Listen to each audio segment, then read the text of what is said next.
I'm Carol Cohn, and welcome to Purpose 360, the podcast that unlocks the power of purpose to ignite business and social impact.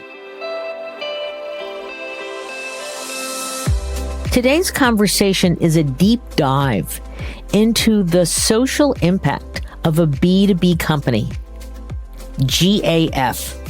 You might know GAF because they are North America's largest roofing and waterproofing manufacturer.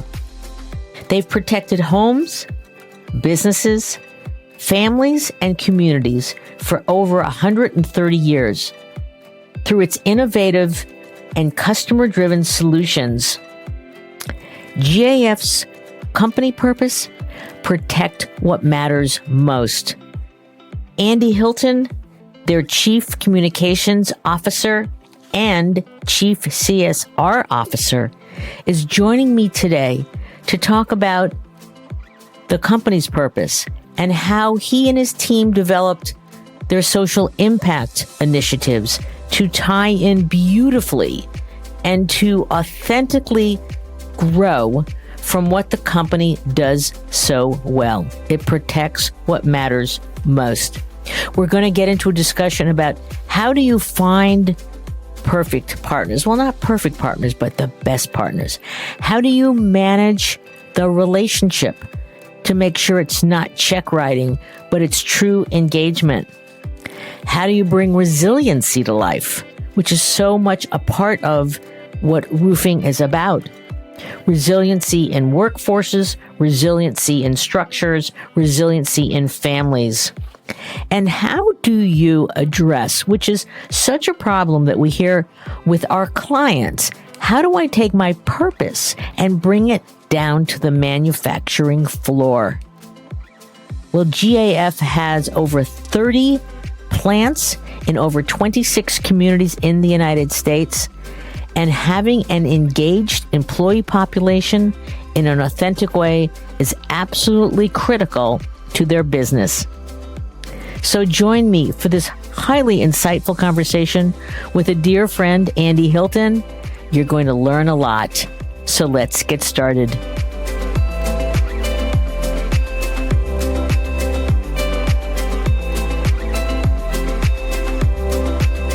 So welcome to the show, Andy. Carol, thanks for having me. It's a pleasure to be here.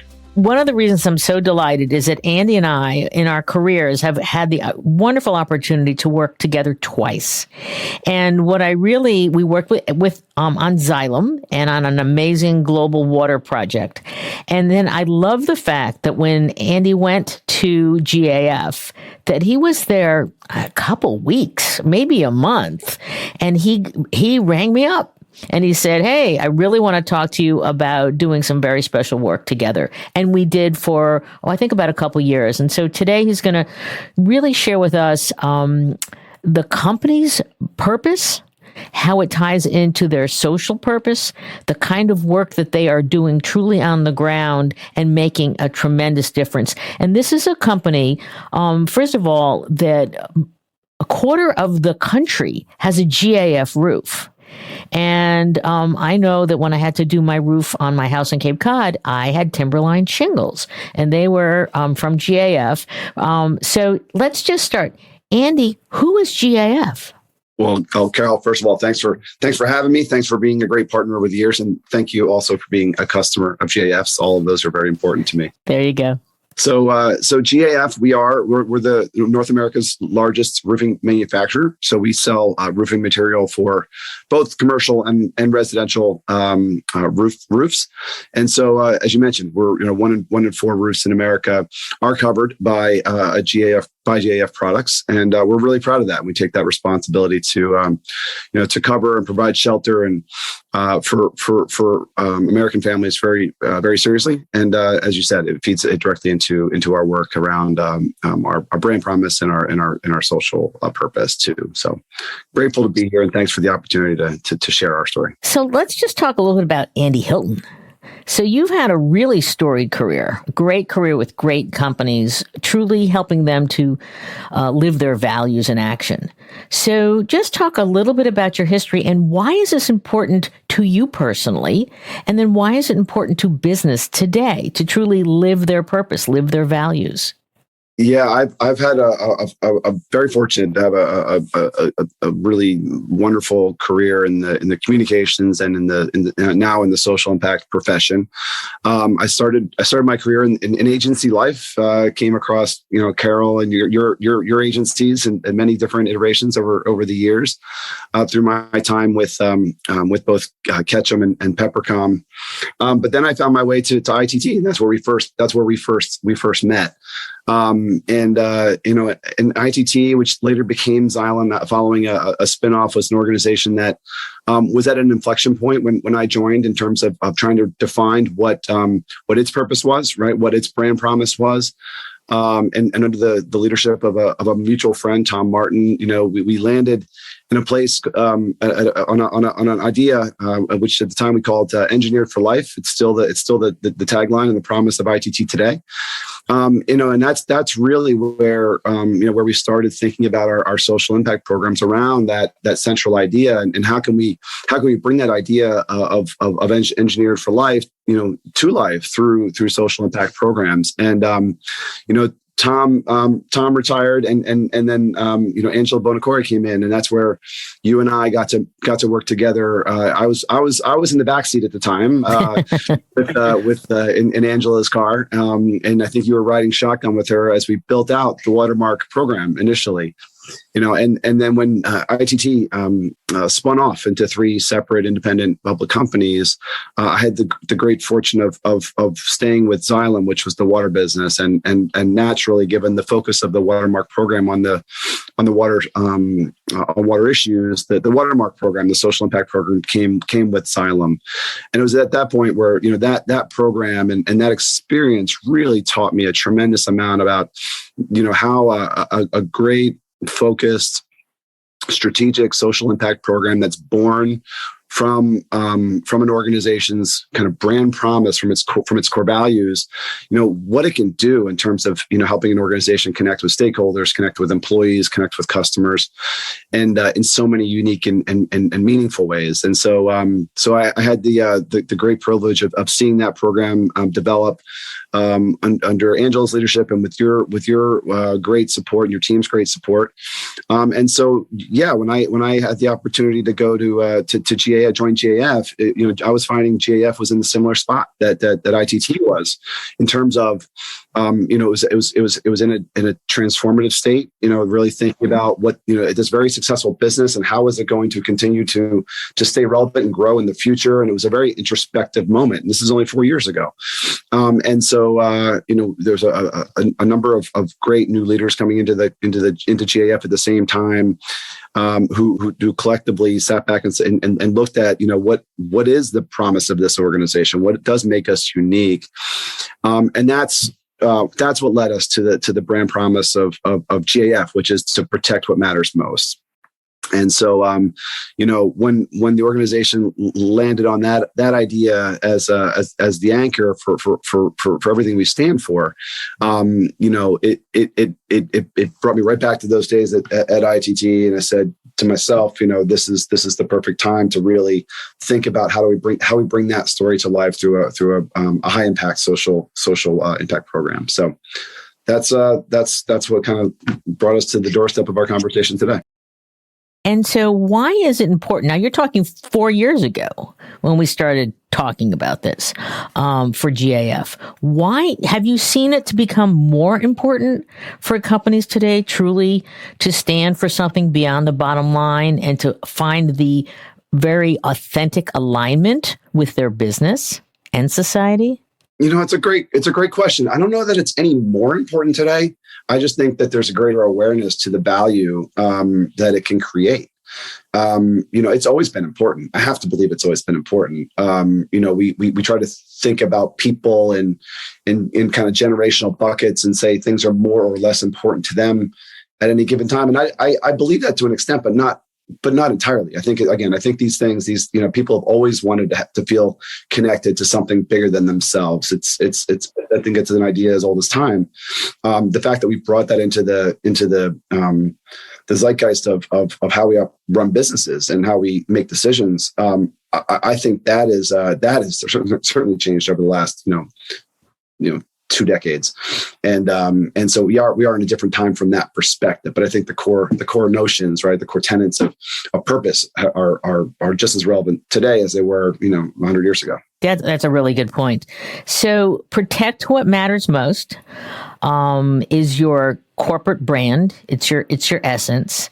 And you decided that you wanted to develop this community social impact initiative, but you felt very strongly you wanted employees to have their voice in the co-creation. Why was that important? And what was the process that you did get the employee voice, especially, and I have to give you a lot of kudos, going down to the plant level? Because I remember we ran some workshops in some of your communities. And so why was that so important to get their input? Yeah, for sure. And let me back up and first sort of give credit where credit is due. It was our CEO, Jim Schnepper, who when bringing me into the organization, made establishing a CSR strategy and a social impact program kind of mission number one, right? So he understood the value of this work in terms of how we can really build the brand and engage with our stakeholders in a way that GAF has not historically done, and in doing so, it would support the transformation that he was leading. So I want to make sure that I give credit where credit is due there. I love the fact that you talked about Jim leading transformation, because I think it's also important for our listeners to know that you don't sell per se directly to consumer. You do in Home Depot and such, but you have this very large network of contractors. And so you've got multiple stakeholders. And so can you talk a little bit about Jim's vision for transforming the company, making it even more important to its core stakeholders? When thinking about how we are going to continue to lead, and not only continue to lead, but to continue to grow, past beyond where the organization is today, there's a keen understanding of our relationships, our ability to connect with contractors and connect with more contractors and build, establish loyalty with these contractors who are in the homes. They're the ones who are trusted, right? When they're the ones who knock on your door, you let them in, and they're talking to you about a very, very important asset to their family, which is the roof that covers their heads. And so the more of those contractors that we can, the more high quality contractors that we can engage and connect with and build loyalty with is going to help us to grow the business. We're going to get better insights into what customers are seeking, homeowners are seeking. We're going to get, we're going to be more trusted to provide those essential products to homeowners through that important channel. And so recognizing that our ability to build meaningful relationships with contractors and extend and then broaden that network was critical. And I want to come back to sort of the role of the employee too in all of this. There's another insight that Jim and then our leadership have, which is, we're only going to be able to achieve our success if we're able to bring the employee population along with us on this journey, and if they can see themselves as part of something bigger than just a manufacturer of roofing shingles, right, or single ply membranes that go on top of commercial buildings. If they see that there's a larger purpose to what we're trying to do, they're going to be more loyal. They're going to be more engaged. And we, in a market where talent has always been scarce, and good talent has been even more scarce, then this is another area of real opportunity for us, which is, to think about how do we think about our stakeholders and all their specific and unique needs and what it takes to engender loyalty among each of them. And I remember that as part of the process, in addition to employees and really getting their feedback, we did interviews with your senior leadership. You presented to your executive leadership team. And truly, you were getting a lot of positive feedback, to your point, which is this is something we need to do. Is there a story at all, or just an anecdote that when you were presenting to the leadership team, that you were either concerned about it or they got it instantly? I wish I could recall, some sort of fantastical moment where it all came to be. But I think what's really interesting and what was so unique for me in this experience with GAF was, it was at the point, it was actually more around when the organization was aligning around the brand promise of we protect what matters most. And, I've been in organizations that have and or around organizations that have, searched for, right, those magic few words that sort of summarize eloquently their purpose and their intention and their promise to their stakeholders. And for many organizations, it's a chore, and it involves years and years of research. It involves thousands and thousands of interviews. It involves lots of hand wringing and self reflection. And you never quite get there. You never get to a place where where everyone feels connected to the idea.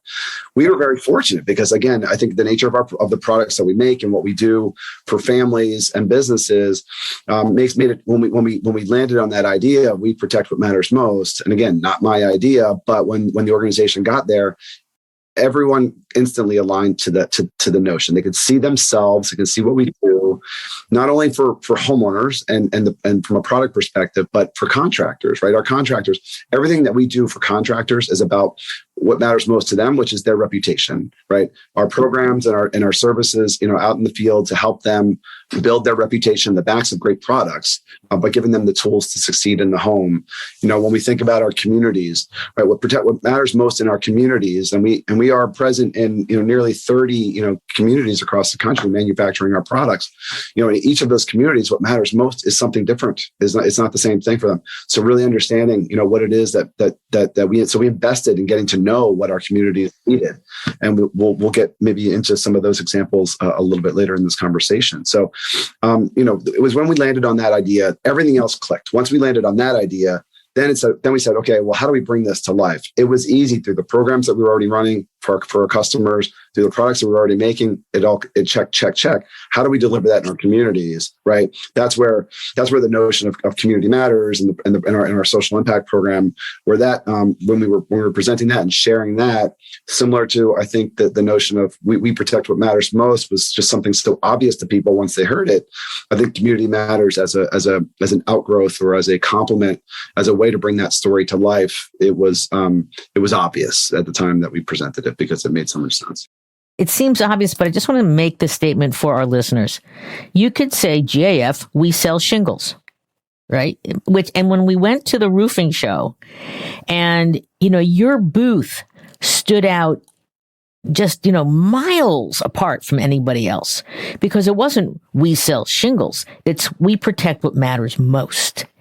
And that was such a higher plane, and you could really feel the purpose, and you could see how you differentiated yourselves, and you could see the kind of conversations that you were having with your customers, with your roofers. And I love the fact that you also, because this is not done by a lot of B2B companies per se, you had a smaller booth right next door for Community Matters.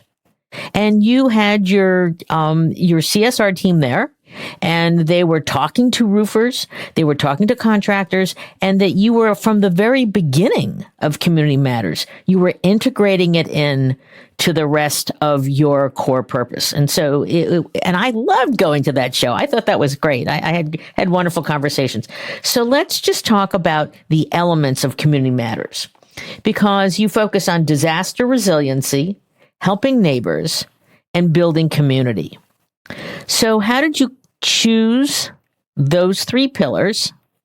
And I want to talk a little bit about disaster relief before we talk about some of the work with Project for Public Spaces.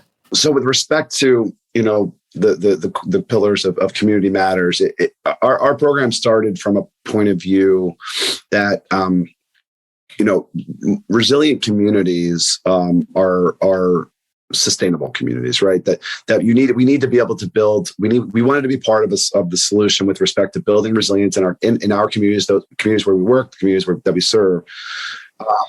And we think we can by focusing our time and talents and our capabilities on discrete areas that will help build resiliency will have the biggest, is the area where we can have the biggest impact as an organization. So it started from the point of view, okay, so we know what we make, we know what we do, we know what we're really good at, we know where we are, we know what we have to commit.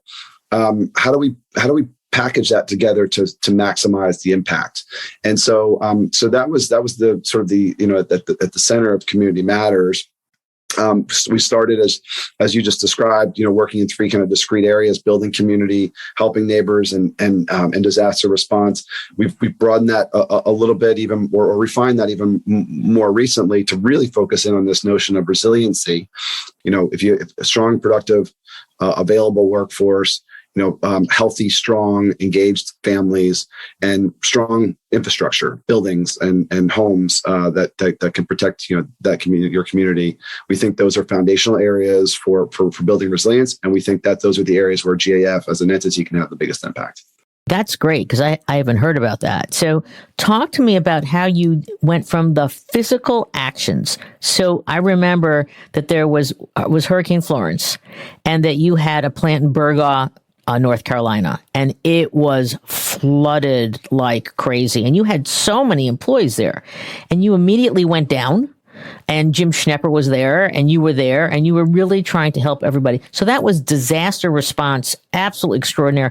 But then you've gone to this higher level of resiliency. So how did that transition happen? Because I really love the construct of resilient workforces, resilient families, and resilient communities. So tell me how that transition happened. It was an opportunity in a difficult situation for us to show up and bring this social impact program to life for the first time. And I think it taught us so much that I think it was in our experience there certainly fed into how we continue to refine the program, seeing what the needs on the ground were at the time, right? And really, most importantly, seeing how those needs evolved over time, and and seeing how those needs evolved well after the news cameras left, taught us an immense amount about what resiliency really means, and how important it is if you're going to consider yourself active in the disaster response world. You need to be thinking well beyond that initial 48 hours, that initial 72 hours when the needs are acute. They're very acute, and there's great organizations out there, including ours, who are supporting communities in that desperate time of need in the hours immediately following the disaster. But then there's the weeks that follow where people are struggling to just get their homes accessible, right? Just to be able to reach and then to a point where the insurance adjusters can get in and actually inspect the homes, and then moving into a rebuild phase where you're either rebuilding or you're fixing homes that have been damaged, through, and then how do you build those back in a way that's going to make them better, in the future, not just the same that was destroyed, and how do you help that community, prevent that or avoid, future such disaster. So we learned a lot. We learned a lot in Hurricane Florence. We and all of those learnings I think have translated into how we've matured the program and evolved the program over time. There are many parts to Community Matters. I'm not going to ask you which is your favorite, because each one is great. So can you talk about the local community work, the work that was done, especially the Shafter project? And that's where you really looking for in your local plant communities. And I think it's really important for our listeners to know it wasn't the whole country. You can't afford to do the whole country. You really wanted to connect with your plant communities and your employees. So talk about that process, because it was in depth. So my favorite part of Community Matters is it is our employees. It's the people that work for our company and how they've embraced the program and the opportunity that's been afforded to them to engage with their local communities. The most important thing we did was that we liberated, or we gave permission to leaders in local communities to engage directly. And then in the case of Shafter, which is a great story, we supported that engagement from a central place so that we could learn along with the local community how to do this well. So we came into with Community Matters. We do have an ambition to deliver on what we call internally signature projects, where we invest at a deep level in the communities in a meaningful way, in a way that meets the specific and unique needs of the communities where we operate.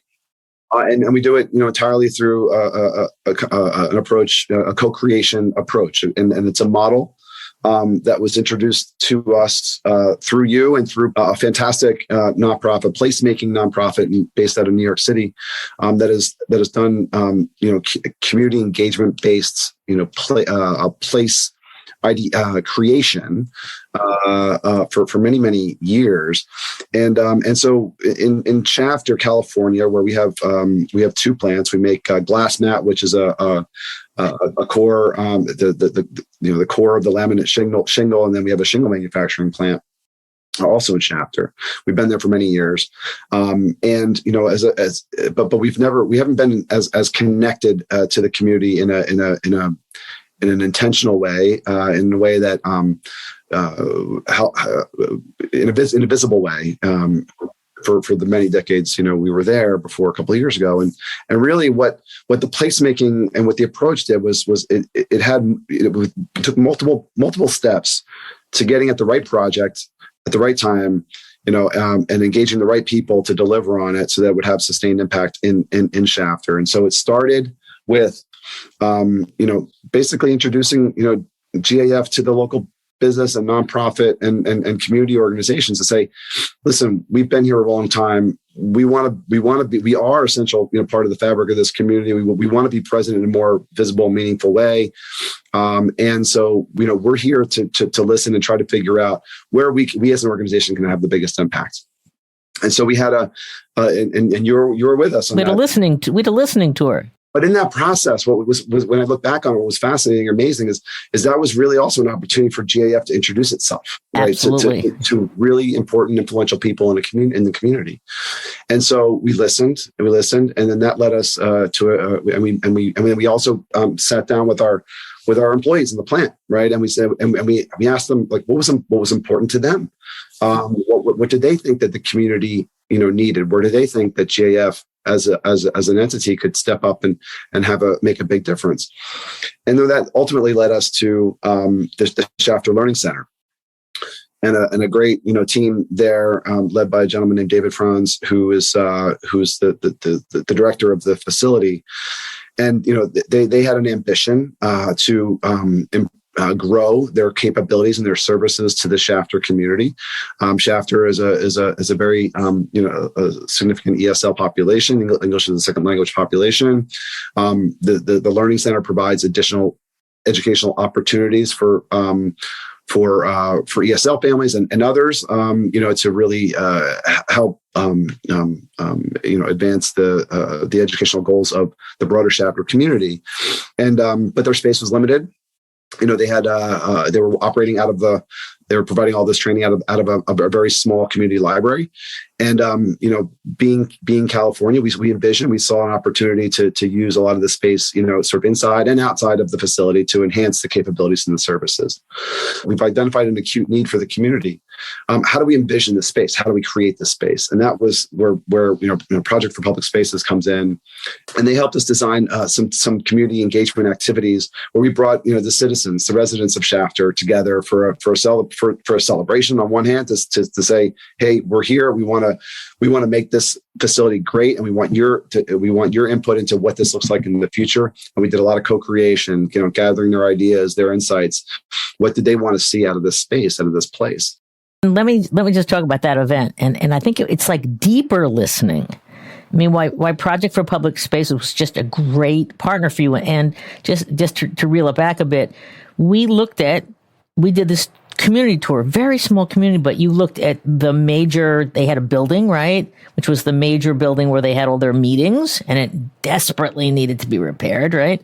Then they had this great vision for like new athletic fields, which truly would help out. And then they had the learning center. And I think that what struck me so much about you and your team was that you really listened. And then you had employees as part of that. I mean, the authenticity, Andy, of what GAF did and the process is just a key learning for any company, whether you're a B2C or a B2B, and any B2B can do this. So that struck me as just amazing. When you finally decided on the Learning Center, and then you had that event had, oh my God, are people going to come? It's like 5 or 6 at night. And you had you wanted to ask them for feedback, for ideas. And that's part of the genius of Project for Public Spaces. It's real co-creation. There were hundreds and hundreds of people showed up.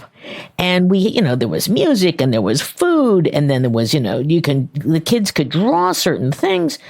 And it was so real. And I really want our listeners to understand that you don't have to do the largest, most gigantic project. It can be so micro focused, but truly have an impact on the business.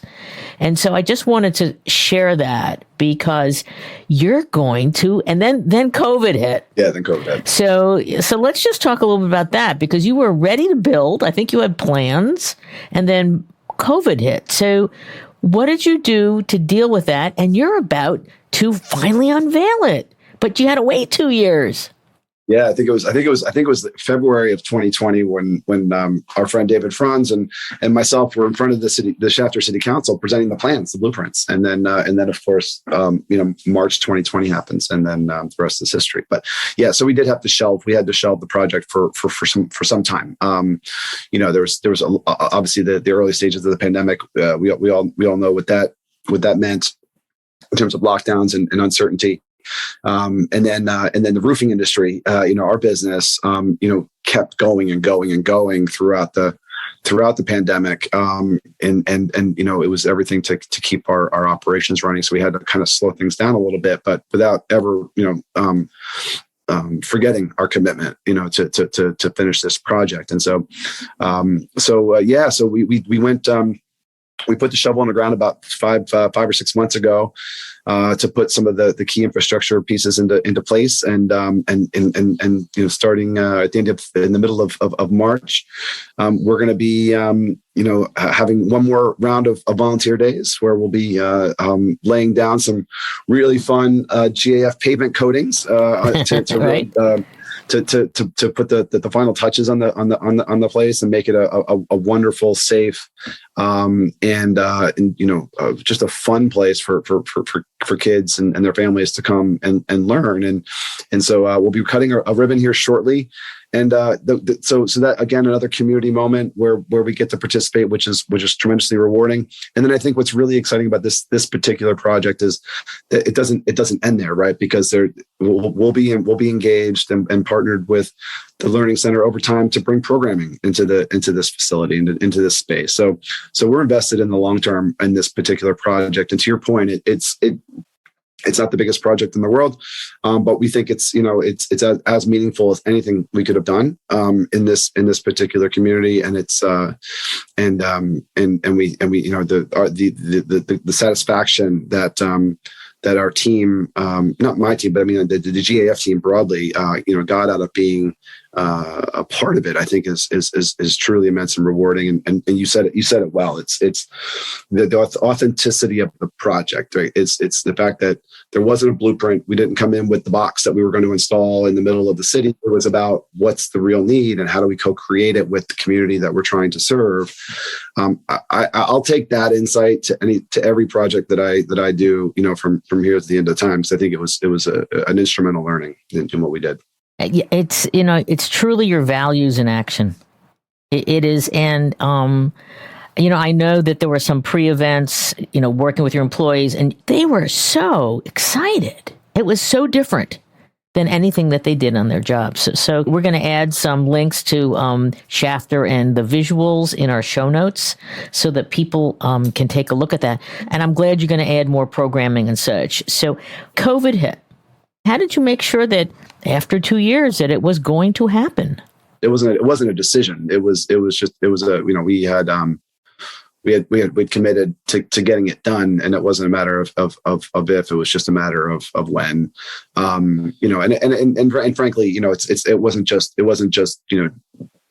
GAF in our business that had an impact on that. I mean, I think Shafter also, its priorities, right, had to shift as a community during COVID. How are you going to share? What are your plans? I mean, obviously you've got the local community, your local employees, but do you have any special plans to share with the entire country of your GAF employees and your other plants, how they'll connect to Shafter in any way? Yeah, we'll certainly pull out all of our communications machinery and make sure we share our story across our great platforms so that everyone can feel part of it. And we've been using that example to engage and bring in other GAF communities into the fold, and have already started working with some really inspired plant leadership who see the value and see the opportunity and are gonna lean in, and then we're also looking at different ways that we can bring scale to our Community Matters program. And I think what you'll see from us in 2022 is some really focused efforts, especially in communities that have the biggest need when it comes to resilient design and resilient thinking. Places that we've seen get hit hard over and over again, through natural disasters, economic disasters, and so we'll be looking to sort of put some scale behind what we learned in Shafter, and I think, and I'm hopeful that will be a story that we'll be able to bring to the masses as well. So more to come from us on that. More to come. I'd love to try and pull a little bit more out about resiliency, because as we have seen, not just resiliency with our health and COVID, but the amount of climate disasters, the amount of tornadoes, the amount of fires. Yes, you are in the resiliency business. Again, protect what matters most. Can you share, without giving away any trade secrets, how you're going to be advancing this whole concept of resiliency, especially as related to Community Matters? I should have said, at the very beginning of this conversation, that everything that we do with the support of a network of great partners, right? This is our 10th year anniversary in partnership with Habitat for Humanity nationally. We have a fantastic partnership with Good 360, which is a national nonprofit that helps provide donated goods to a network of nonprofit organizations in the communities where they need them, when the goods are needed and when they're needed most. We've expanded our network. We're working with Rebuilding Together in many communities across the country. We're in the Gulf region. We're working with SBP, which is another fantastic disaster response organization, and Team Rubicon is a longtime partner of ours and a wonderful organization. And with each of these organizations, as their missions evolve and grow, they're all looking at the concept of build back better. They're no one is just looking to put blue tarps on roofs and go home and say, okay, they're dry, we can go on to the next thing, right? It's about helping a community build back better. And so that's what we've been looking to in cases where we can influence other organizations to think about these organizations to think about resiliency, where we can educate, provide our teams who are expert in this area to educate them on how to build better roofing systems, more resilient roofing systems. We're doing that, but we're aligning with organizations that have religion when it comes to resiliency, and we're hitching our star to their wagons as well. And so, when it comes to disaster response and resiliency, We used to operate a facility in Mobile, Alabama. It's no longer manufacturing. We're no longer manufacturing there, but we did have a warehouse, a 60,000 square foot warehouse on the site there that we still own. And last year we worked together to donate that space to Good 360. And now they have a regional redistribution center in the Gulf region where the products are needed most, within a couple hours drive of most of the most highly impacted areas throughout the Gulf region. And so, just another way of building resiliency by thinking ahead, planning ahead for the next disaster. Yeah. Also using resources that aren't just cash. That's right. That 60,000 square foot warehouse is a big, big deal. Yeah, no, it is. And it's so well positioned to serve them, their mission and which is now our mission. You mentioned a handful of really powerful partners. So, and you've developed and deepened your relationship with them over the years. I'd love for you to share with our listeners, what are your secrets to success, to having really good and impactful partnerships versus just writing a check and walking away? Yeah, no, it's a great question. I think the secret to a good partnership is the collaboration. It's about the listening, but it's about when setting up the parameters and the expectations in the relationship, and it is a relationship.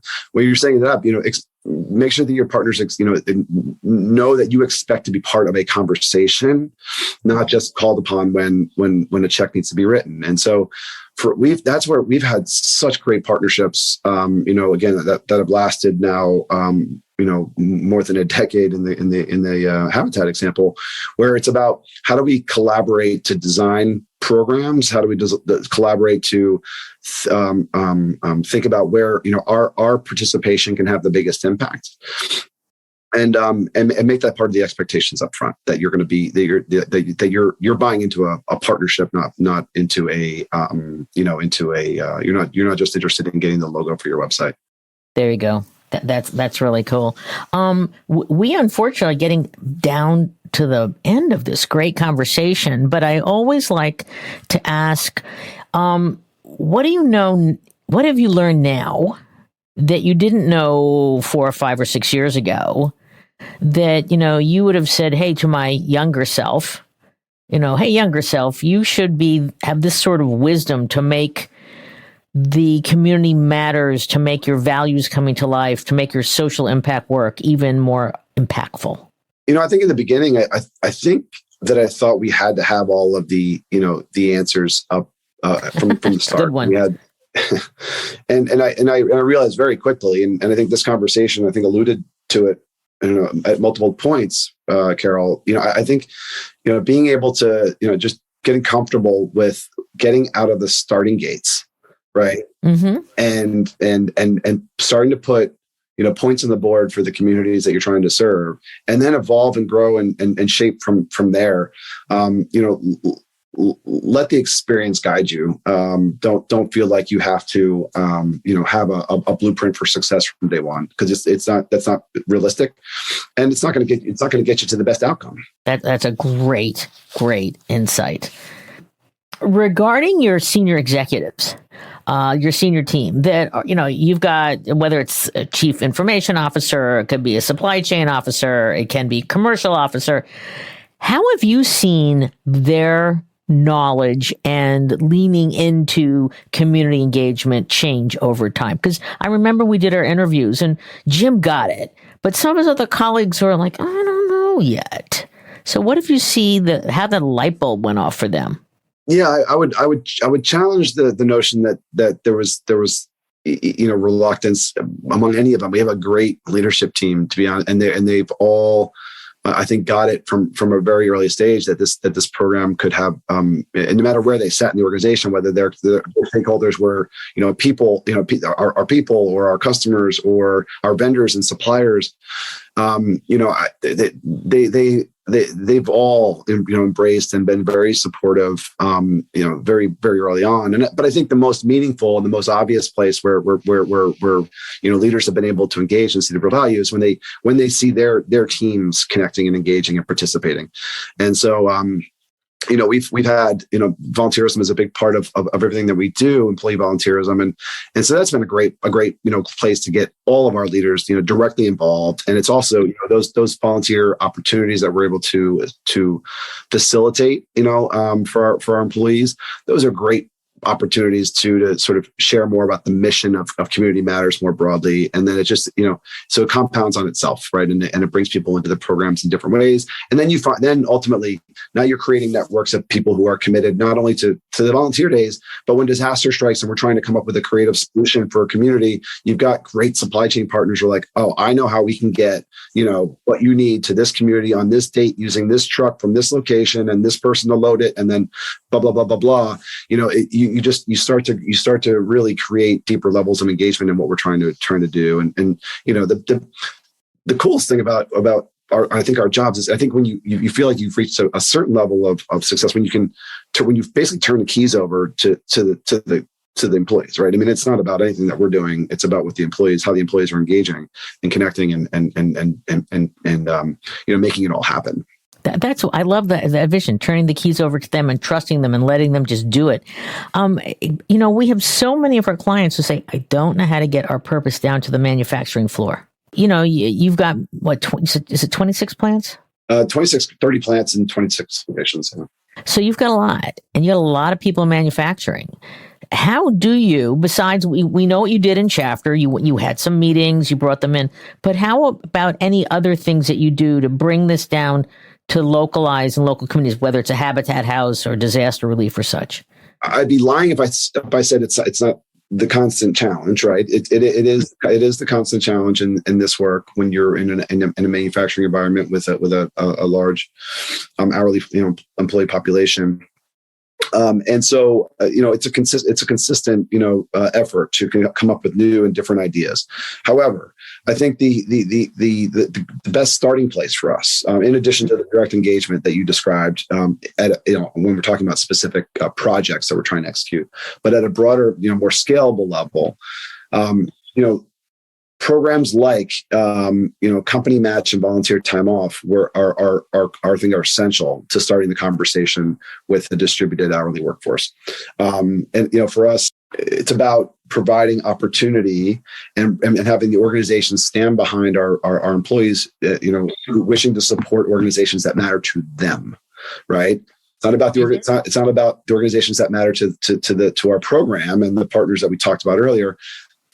What's the organization that's most important to me, and how can I get involved? Whether that's being afforded the opportunity to step away from the line for 4 hours to go do X, Y, or Z activity, or to have my $20 gift doubled for the organization. To us, I think that's where we've seen the most traction, but we have a long way to go. Do you have a formal time off policy for your employees? We do. And what is it? It is every employee in the company has 16 hours of paid time off, and that's generous. That's really great. And then and okay, so people listening and go, yeah, well, that's okay for like desk people, but for someone on a line. So I'm assuming, how does it work when it's in manufacturing? They have to work with their supervisor, get the time off, et cetera. That's right. It's it's a theme throughout this entire conversation, but there's it's a little bit different in every place depending on the dynamics of the facility and the plant and the operation. But we try very hard to make it easy for folks to get out and volunteer. Not going to lie, things like COVID and when manufacturing is running as hard and as fast as it is now, because given where demand is, these things get harder and harder to do, and you have to get more and more creative about how you engage. And so, for example, this year, one of the projects that we did to be able to sustain the level of volunteerism, we actually brought the projects into the plants. And so back in November, we sent out 5,000 kits out into the plants where our employees were asked to sew blankets that were then redistributed through Good 360 into communities where following disaster where blankets are certainly needed most, and we were able to create little micro moments for volunteerism. It took half an hour, not 4 hours, but it gave people an opportunity to connect and participate. That's really wise. So the micro volunteering. So unfortunately, I do have to end this now, but I always like to give my guest the last word. It's been a great conversation, and I really appreciate your candor in terms of the depth at which you approach community matters. So what's the last word, Andy Hilton? I'm grateful, and I'm lucky to be in an organization where the employee population from top to bottom has embraced what we're trying to do in our communities.